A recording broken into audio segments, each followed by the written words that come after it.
like to represent himself on this matter and have our office as standby. I think the court granted that motion, but set this hearing to today because Mr. Evans indicated that he sent a letter to the court that had some requests in it. I don't know if the court received it and if a copy was provided to the city. I have not seen it. I have not seen it. I looked in the court file earlier today and it was not there. Madam Clerk, do you know if we've received it? I don't know why you guys haven't received it. Also, can I ask that this hearing is on record and that everything is being documented by a court reporter, please? We do not have a court reporter. We're creating an oral recording though. Okay, so will it be on record and Yes. Will it be able to be reviewed by federal judges if it gets to... From the very start, the tone of this courtroom drama feels like a slow-motion train wreck. The judge tries to maintain calm formality while the sovereign citizen, Mr. Evans, insists on representing himself and questioning whether the hearing is on record. His obsession with technicalities and federal review sets the stage for a long, confusing battle of nonsense versus patience. You can almost feel the courtroom's collective sigh as he starts invoking imaginary rights and asking for things that simply don't exist. What begins as a basic procedural hearing turns into a philosophical debate about fantasy law. The judge handles it with remarkable restraint, but you can sense the exhaustion underneath. Every time Mr. Evans opens his mouth, it's less about law and more about ego wrapped in pseudo-legal jargon. The tension builds, not from danger, but from pure absurdity. The letter had very personal and sensitive information regarding my sovereignty as a chief of a sovereign tribe that's federally and internationally recognized. I don't know why that letter didn't make it to you. I mailed it out last Tuesday, so it should have definitely gotten to you guys by now. I'm having issues with getting to the law library. I've been in the hole. It's like almost impossible for me to legally defend myself with the conditions within the jail. One thing I would like to ask, especially being that you didn't get that letter and I invoke my rights as a sovereign tribe, chief of a sovereign tribe, that if possible, you can give me a PR bond so I can properly get everything to you and make sure it's filed in the courts. I assure you, being that I invoke my rights as a sovereign tribal chief, that I will appear at court dates. I won't play with my rights like that. I have too much to lose. And I have a leg injury. But the main thing is my legal part and the getting the proper defense, and then the mail that I'm mailing out, it's not even getting to you. So I know I'm gonna have an issue defending myself from the inside of this jail. If you could do that for me, I humbly, respectfully ask that you give me a PR bond so I can at least properly defend myself, especially that I invoke my rights as a... The Sovereign Act begins in full swing as Evans declares himself a chief of a sovereign tribe, claiming his letter holds sensitive information about his sovereignty. It's the classic sovereign citizen performance. Throw in tribal titles, international recognition, and just enough mystery to sound legitimate to himself. The judge listens politely, trying to locate logic where there is none. His request for a PR bond so he can defend himself as a tribal chief adds another layer of comedy wrapped in desperation. This isn't legal argument. It's theater, yet the court has to treat it seriously, which makes it even more painful. Evans speaks as if he's starring in his own movie about freedom and injustice, unaware that the legal world runs on facts, not fantasy. You can sense the judge's patience wearing thin as each sentence stretches credibility further. Next. I was going to say that there was a letter that was faxed in that we received yesterday, and I just forwarded it to all parties. Okay, thank you. I'm going to take a moment to look at that then. I didn't see it in the file. In addition to that, I introduced evidence that will exonerate me. Mr. Evans, I can't read it and listen to you at the same time. I'm sorry, Your Honor. Also... Sir, I can't read and listen at the same time. I read slowly. Sorry. Okay, I've read your letter. You've already had at least one bail hearing, because I remember it. I have not heard any change in circumstances such that you're not entitled to a second bail argument. Bail remains as previously set, $500 per charge. What tribe are you enrolled in? All of that, I don't want to reveal that information because it's private. That's why I invoked also the Peace and Friendship Treaty between the United States and Morocco, in which I do qualify for that. And also you can contact the Embassy of Morocco. No, so I'm familiar with that treaty, and it is a trade treaty. It has nothing to do with your right to commit crimes anywhere you feel like. No, ma'am. It has nothing to do with me committing crimes, but they will vouch that I am royalty, and Morocco has granted me as part of their royalty, and they will vouch for me. I assure you. You can't. Then comes the predictable turning point. Evans invokes the famous Peace and Friendship Treaty with Morocco, the crown jewel of sovereign citizen mythology. He insists that this centuries-old trade treaty somehow grants him royal status and immunity from prosecution. The judge's calm rebuttal is priceless. She reminds him the treaty has nothing to do with committing crimes. But he doubles down, claiming Morocco will vouch for his royalty. At this point, logic has left the building entirely. The contrast between his imaginary royal lineage and his request for bond money is pure irony. If he were truly a Moroccan prince, why is he begging to be released on personal recognizance? The courtroom feels trapped between absurd comedy and tragic delusion. And the judge's restraint is nothing short of heroic. I received no evidence. I received just your letter. Right. So I'm not going to. And the letter. I'm not going to grant your motion to dismiss. Okay. What are we doing? Okay. And I submitted evidence in the letter. I'm not denying. I'm not granting a motion to dismiss. I understand, but I submitted evidence in the letter as well. I've considered your letter, and I'm not granting your motion to dismiss. I understand. Okay, what are we doing? What about the evidence? What do you want me to do with the I don't have any actual evidence. I have your statements. Right, I submitted evidence in the letter. If you read it, you'll see that I submitted a civil case as evidence. You submitted, you mentioned a civil case. I don't see the civil case. I have no access to this case. I submitted civil case 24012 out of St. James Parish, Louisiana, as evidence that will exonerate me. And in addition to that, it will prove everything that I'm saying to be true. I don't have that case, sir, is what I'm telling you. All I have is your letter. Right. In the letter, I submitted civil case 24012 out of St. Sir, I don't have that case in front of me. I don't know what's in it. I have no access to it. All I have You is... have to retrieve it. I have no way to do that. You have to not your contact the job. courts. Sir, that's your job. This is your case. You represent yourself. It's your job to put your case together. It is not the court's job. I ethically cannot do investigation on my own. No, I'm not asking you to do an investigation. Evans continues to spiral, insisting he submitted evidence proving his innocence through a civil case from Louisiana, case 2412, which supposedly exonerates him. The problem? The judge doesn't have it, and he expects her to retrieve it herself. It's the classic sovereign logic: make impossible demands, then cry injustice when the system doesn't comply. The judge patiently explains that it's his responsibility to produce evidence, not hers. But Evans argues like a man convinced the world owes him legwork. Every courtroom rule is treated as optional in his fantasy of tribal sovereignty. It's both frustrating and fascinating to watch how deep this delusion runs. He believes the judge, jail, and even the Supreme Court are part of his personal bureaucratic service department.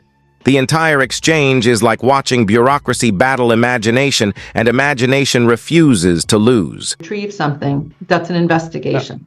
I submitted civil case 24012 out of St. James Parish, Louisiana, as evidence that will exonerate me. Then you have to actually get that case and put it before the court. It's impossible for me to do that inside jail. You have a standby counsel. Perhaps you can talk to him about it. Are you gonna be able to retrieve that case for him? 1 second. And Your Honor, I can make the records request. I don't know if it's going to have any luck receiving it. I mean, based on the information that I have. The Okay. case has a seal on it, and you're gonna have to get permission from the Chief Justice Roberts to get the seal broken. I don't understand what the U.S. Supreme Court has to do with a Louisiana state case.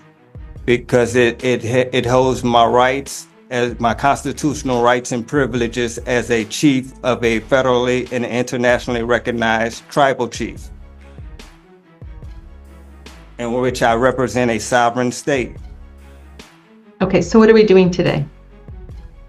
According to the letter, if you're not going to dismiss it, I asked that in the letter I requested that you file a motion of discovery. I can't file any motions. I'm not an attorney. I don't represent you. I don't represent the city. That is not my role. Okay, and you said you're not dismissing due to lack of evidence. Correct. I have read the police reports and did find probable cause to detain. And some of these cases are in review status. They've already been resolved and found guilty. Okay, and also in those review cases, I said if the Sir, I'd really like to focus on what we're doing today. I've denied your motion. We need to move on. Yes, ma'am. Okay, so what are we doing today? What's the plan going forward? The plan going forward, I would like a fast and speedy trial by jury. I would like a motion for discovery to be filed. I would like a motion to suppress. Sir, you represent yourself. You have to file those motions. Nobody, you asked to represent yourself. You got, Judge Rose Akins granted that. So it's up to you to file those motions. Okay, I just received the paperwork from Mr. Iannetti today on the format to file those motions, so I'll have those motions mailed out tonight. Okay, perfect. All right, so we're setting this for trial, is what I'm hearing. By jury. Okay, so only the pretrial cases are going to be set for trial. I see the pretrial order has all the case numbers on it. Or does it have only the pretrial one? Okay. I just clicked on it to give him an example of that order as well. No, I think you've got all the right ones on here. Okay. 1-5. And I also asked that that letter be sealed due to the fact it has sensitive information on there regarding me and You my have to family. file a motion to seal it, sir. I'm sorry, but this is why it's best not to represent yourself if you don't know criminal procedure. There's a whole process. There's a whole process to having something sealed. I have to make certain findings. I don't have that motion in front of me. Okay, I requested it in the letter, but I'll file a motion as well. Okay. But I'd encourage you to read the Bone Club case so that you can understand what the guidelines are for sealing. I haven't received any of that. When his standby counsel finally speaks up, the absurdity deepens. The attorney calmly says the Louisiana case is sealed and would require permission from Chief Justice Roberts to access, which is utterly ridiculous. Even the judge can't hide her disbelief as she asks what the U.S. Supreme Court has to do with a Louisiana parish case. Evans, still undeterred, links it all to his constitutional rights as a sovereign chief. It's a perfect storm of ignorance and confidence. Every sentence he utters reinforces that he's completely out of his depth, but absolutely convinced of his genius. The courtroom tries to move forward, but Evans keeps pulling everyone back into his fantasy legal universe where treaties, tribes, and royal bloodlines coexist in one man's imagination. It's tragicomic, a parody of legal reasoning played out in real life. Will the city, first of all, is there a motion to join and consolidate these cases for trial? Yes. Any objection, Mr. Evans? Yes, I do have an objection. So then you realize it'll take roughly 4 months to try these cases. Will I be sitting in jail the entire 4 months, or is it 60 days still? The problem is we can't try if you're not going to agree to try them simultaneously. I can't guarantee you they'll all be tried we only do jury trials 1 week out of the month. But my question is, will I have to sit in jail 4 months or 60 days? Potentially 4 months. I can't rule that out. And I'm not trying to pressure you into agreeing. I'm just setting out the facts. You do what you want to do. I just explained what joinder means and the benefits and disadvantages of joinders. So, Mr. Evans, what do you want to do? I want to do them all separately. Okay. We'll set them, here's what I'm going to suggest then. I'll put this out to you guys. You tell me what you want to do. Set them all in the June term, and then whichever one goes. But we'll have them all set so that it'll depend on who's available and such. Okay? But they are not joined. That unless somebody files a motion, I actually hear it. But as of now, nothing is joined. Okay? Yes, Your Honor.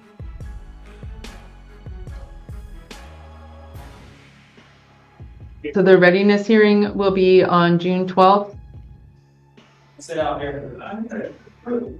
And jury trial beginning the week of June 24th. And we'll have a hearing on admissibility we'll have a 3-5 hearing. That's a hearing about any statements you may have made, Mr. Evans. And a hearing on admissibility of any 911. I don't know whether there is or not, but just in an abundance of caution. Will you be filing any motions to suppress under Rule 3.6? I'll be filing motions to suppress and subpoena. Are there additional witnesses you'll be calling? Yes, ma'am. I would like to subpoena the airport director or the operations airport so I can have those guys verify that I was there. The reason I was there is legal airport business. Ms. Tenwaller, is including SeaTac airport operations sufficient to put the city on notice of who the defendant will be calling? No. Okay. What would you accept? I don't know how to put this because I don't think Mr. Evans knows who this is right now. I believe the onus will be on director the of the defendant airport. if he wishes to identify and subpoena that individual or individuals. Okay, so as soon as you figure out who it is, you have to put the city on notice. Lance Little, the managing director of the airport. Okay. SeaTac Airport Managing Director Lance Little. I've included that. Got it. Will you be offering any affirmative defenses? Is that a question to me or the? Yes, it is. It is. What's your question again? I'm sorry. Are there any affirmative defenses? Could you reword that, please? Perhaps Mr. Ainati can help. Yes, 1 second. Yes, ma'am, I do. I will be providing an affirmative defense and the right that I was a law-abiding citizen at the airport. So I think that's general denial. That's not an affirmative defense. Well, also that I was a passenger of a business that operates legally in the airport, of a charter bus company that legally operate. I was a customer of a charter bus company that legally operates in the airport. So still, that's just general denial. That's saying I didn't do it. Not an affirmative defense is saying you did it, but there was that you were allowed to do it. Right. I was at the airport, and the reason why. So that is general denial. That is saying there was no crime. Judge, displaying almost supernatural patience, finally attempts to steer the hearing towards something real, setting the case for trial. But Evans isn't done. He demands motions for discovery, suppression, and dismissal, forgetting that he's the one who must file them. This is the moment every judge dreads when dealing with self-represented defendants. They want lawyer privileges without doing lawyer work. Evans's misunderstanding of basic procedure is staggering. The judge gently reminds him that representing himself means he must handle every filing personally. His answer? He'll mail them out tonight. It's both absurd and endearing. The confidence of a man who doesn't know what he doesn't know. The judge's professionalism holds steady, but the absurd theater refuses to end. Sovereign logic always circles back to itself. Because I was being chased by someone and I ran into the airport for safety. It was necessity is an affirmative defense. Okay. Lawful use of force is a defense. In that Just case, saying I didn't do it, I was allowed to be there is not an affirmative defense. It's a defense. I'm not saying that it's not a defense. I'm just saying it's not technically an affirmative defense such that you have to put the city on notice. okay, according to your definition, I guess it's not an affirmative defense. But once again, could they close the door so I can make sure I'm hearing? Can I re-verify that everything is being recorded and that everything's on file? And I would also like that a court reporter be present for all future hearings and possibly for this one as well, if possible. We will not have a court reporter. We are not required to. We are not a superior court. We don't have a budget for that. We record everything. Everything is recorded. But we do not have a court reporter. We do not have access to a court reporter, and I'm denying that request. Yes, ma'am. And also, could I file a motion to appeal that? You have to actually file it. You can't, you don't need my permission to file a motion. You can just file it. I mean, a notice to appeal, I'm sorry. So I would get that information from Mr. Ionetti because I don't have any access to the law library to get these motions, notice of. Sir, you have to have a basis in law to request that. I can't imagine, we are not courts of record in that sense, like a superior court. We do not have court reporters. I understand, but I feel my constitutional rights are being violated. So we have there is a recording of everything. Everything can be recorded and transcribed, but we don't have a real-time court reporter. Okay, what's the difference? I can- I'm ready, Your Honor. Okay. And it looked to me like what is current speedy in custody, Ms. Chenweller, do you know? 719. Thank you. All right, Mr. Evans, bail remains $500 each case. We'll see you back here, each count rather. We'll see you back here on June 12th at 11 o'clock in the morning. Stay in touch with Mr. Ionetti. He can help you. Ms. Judge, Your Honor, my bail was raised. Is there any explanation for my bail being raised? Some of my cases was $250. It went from $250. Yes, ma'am. Oh, I'm sorry. Did you mean I just said that I changed it right now? I see that. It was changed by the previous judge. It was raised to $500. She went just off the notion of what the lawyer said, which was inaccurate. And then the inaccuracy was passed on to you as well. And then you were about to redouble down on it. All right. Thank you for pointing that out, sir. I'm restoring bail to $500 per case. You mean $250 for some of the cases? And Well, it's $250 per count on cases that have 2 charges. all right, let me take a look at the paperwork I got, and I'll let you know which one said $250 bail. Yes, Your Honor, I believe that the last hearing that it was pro tem judge and she set it at 500 per charge, and I think she misunderstood that when Ms. Chenweller advised her, it was supposed to be 500 per case. Correct. Okay, for a case ending in 2319, that was $250 bail.